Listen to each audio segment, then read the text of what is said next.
कैसे हैं आप लोग। चलिए, काफ़ी दिनों के बाद नई वीडियो आ रही है। तो आज बात करते हैं GHI, global hunger index. Global hunger index है क्या? मतलब वैश्विक भूखमरी सूचकांक। इसे जारी कौन करता है और इसका क्राइटेरिया क्या है, भारत की इसमें पोजीशन क्या है, कौन सा देश टॉप पर है और ये सर्वे किस आधार पर होता है। तो GHI मतलब ग्लोबल हंगर इंडेक्स, वैश्विक भूखमरी सूचकांक। यह भूखमरी की समीक्षा करने वाली एक वार्षिक रिपोर्ट है जो राष्ट्रीय, वैश्विक और क्षेत्रीय स्तर पर व्यापक रूप से भूखमरी की समीक्षा करती है और अपना रिपोर्ट तैयार करके प्रस्तुत करती है। और GHI को आयरलैंड की स्थित एक एजेंसी है, कंसर्न वर्ल्ड वाइड, और जर्मनी का संगठन है वेल्ट हंगर हिल्फे द्वारा संयुक्त रूप से जारी किया जाता है। और हम ये मानते हैं कि हमारे थाली में जितना खाना होता है हम उतने का ही उपयोग अगर करें तो बहुत सारे भूखे लोगों को खाना मिल जाएगा। तो ग्लोबल हंगर इंडेक्स के आंकड़े अभी जस्ट 4 से 5 दिन पहले ही जारी किए गए हैं और ये चर्चा में भी है। चर्चा में क्यों है इसका आगे मैं उल्लेख करूंगा। तो GHI स्कोर 4 संकेतकों के आधार पर जारी किया जाता है। पहला होता है अल्पपोषण। अल्पपोषण मतलब बच्चे कम पोषित हों। फिर होता है चाइल्ड वेस्टिंग। ये चाइल्ड वेस्टिंग क्या है ये मैं बताऊंगा। फिर होता है चाइल्ड स्टंटिंग और फिर होता है चाइल्ड डेथ रेट, मतलब that's mean the mortality of below 5 years child. जो 5 साल से कम के बच्चे होते हैं उनकी डेथ रेट को प्रभावित करने वाली ये बात होती है। इन 4 संकेतकों के आधार पर जो अंक दिए जाते हैं वो 0 से 100 के बीच रहते हैं। और 0 से 100 के बीच में जिनका 0 रहता है बहुत अच्छा माना जाता है, लेकिन अब तक किसी भी देश का 0 नहीं है। मतलब एकदम भुखमरी बिल्कुल ऐसा कोई देश नहीं जो बिल्कुल ना हो, लेकिन बहुत सारे ऐसे देश हैं जिनके अंक जो हैं 100, जैसे 100 के नज़दीक जाते जाते हैं 23, 24, 75, ये बहुत ही बुरी कंडीशन मानी जाती है। अगर किसी एग्जाम में हमें 100 मार्क्स में 95 मिलता है दैट्स मीन बहुत अच्छा है, लेकिन GHI में अगर हमें अच्छे मार्क्स मिल रहे हैं इसका मतलब है कि हमारी जो रिपोर्ट है वो निगेटिव है, सोचनी है, सोचने की ज़रूरत है वहाँ पर। तो GHI जो सूचकांक है 107 देशों के बीच में ये सूचकांक जारी किया गया है और भारत की जो पोजीशन है वो 94th है, 94वीं रैंक है भारत की, जो कि बहुत ही गंभीर परिस्थिति को प्रदर्शित करती हुई ये रिपोर्ट है। 94वें नंबर पर 107 देशों में भारत की पोजीशन 94वें नंबर पर। जो भारत का स्कोर है वो 0 से 100 के बीच में 27.2 है और जो कि गंभीर श्रेणी में भारत को रखा गया है। एवं मैं आपको बताना चाहता हूं कि भारत के पड़ोसी देशों से भी भारत की स्थिति बहुत ही बदतर है।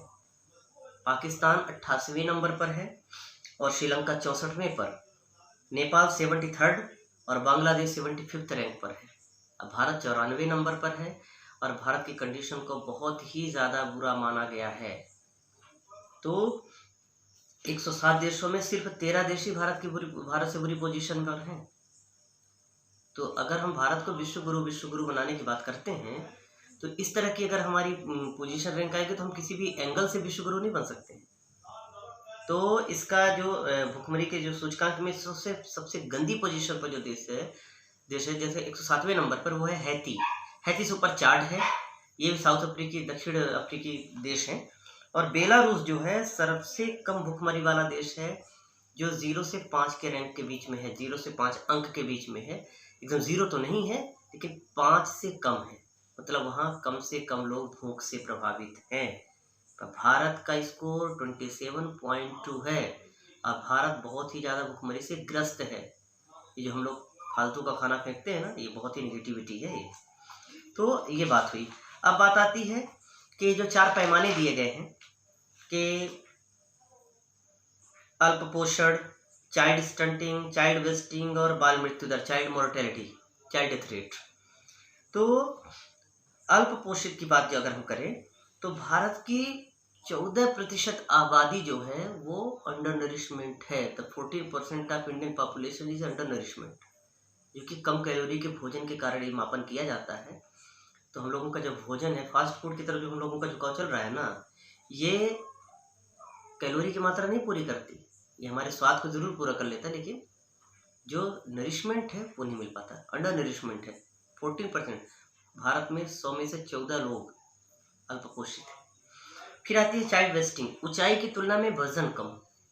चाइल्ड वेस्टिंग का मतलब होता है ऊंचाई की तुलना में वजन, बच्चा लंबा हो गया पतला हो गया लेकिन वजन कम है, तो ये कुपोषण की दृष्टिकोण से ही देखा जाता है इसको। फिर होता है चाइल्ड स्टंटिंग, उम्र की तुलना में ऊंचाई कम, उम्र ज़्यादा है ऊंचाई कम है, ये भारत के बहुत बड़ी बुरी कंडीशन है। अब फिर आता है चाइल्ड डेथ रेट, 0 से 5 साल के बच्चों की डेथ रेट।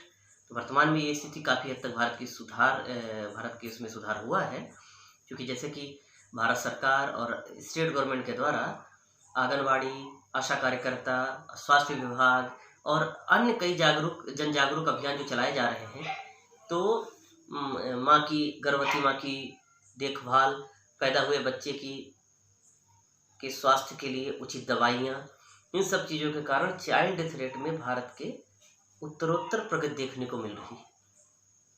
लेकिन भारत ने सन 2022 तक कुपोषण मुक्त भारत की कल्पना तो की, उसके लिए उसने एक कार्ययोजना भी तैयार की है, लेकिन इन सब कंडीशंस को देखते हुए 14% undernourishment, child stunting, child wasting, इन सब चीज़ों को देखते हुए एक बार फिर से नए सिरे से इसकी कार्ययोजना बनाने की ज़रूरत है।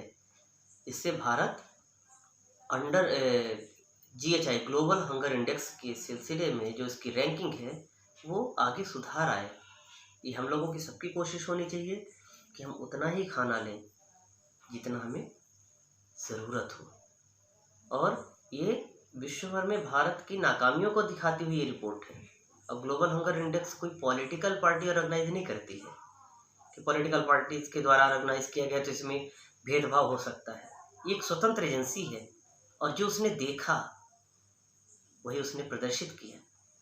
इसलिए आवश्यकता इस चीज़ की है। तो GHI के बारे में एक बार मैं फिर बताना चाहता हूँ कि GHI ग्लोबल हंगर इंडेक्स की 2020 की रिपोर्ट आई है। भारत 94 नंबर पर है, 107 देशों के बीच में ये हुआ है। और जो हैती है वो सबसे ज़्यादा भुखमरी वाला देश है इस सूचकांक में, और जो बेलारूस है वो टॉप 1 पर है। तो आशा है आपको हमारी ये जानकारी आज पसंद आई होगी। अगर आपको हमारी जानकारी पसंद आती है तो कृपया लाइक और शेयर करें, सब्सक्राइब करें, और आशा करते हैं कि अगले वीडियो में फिर आपको कोई अच्छी नई जानकारी दें। और चूँकि व्हाइट बोर्ड पर यह जानकारी मैं इसलिए नहीं दे सकता हूँ क्योंकि मैं अपने गाँव आया हुआ हूँ और व्हाइट बोर्ड की सुविधा जहाँ मैं जॉब करता हूँ वहाँ पर है। तो नेक्स्ट टाइम कोशिश करता हूँ अगर मैं पहुँच जाता हूँ तो व्हाइट बोर्ड के साथ। और मैं आपको जानकारी देना चाहता हूँ कि मध्य प्रदेश शासन से पुलिस की भर्ती का विज्ञापन भी आ गया है।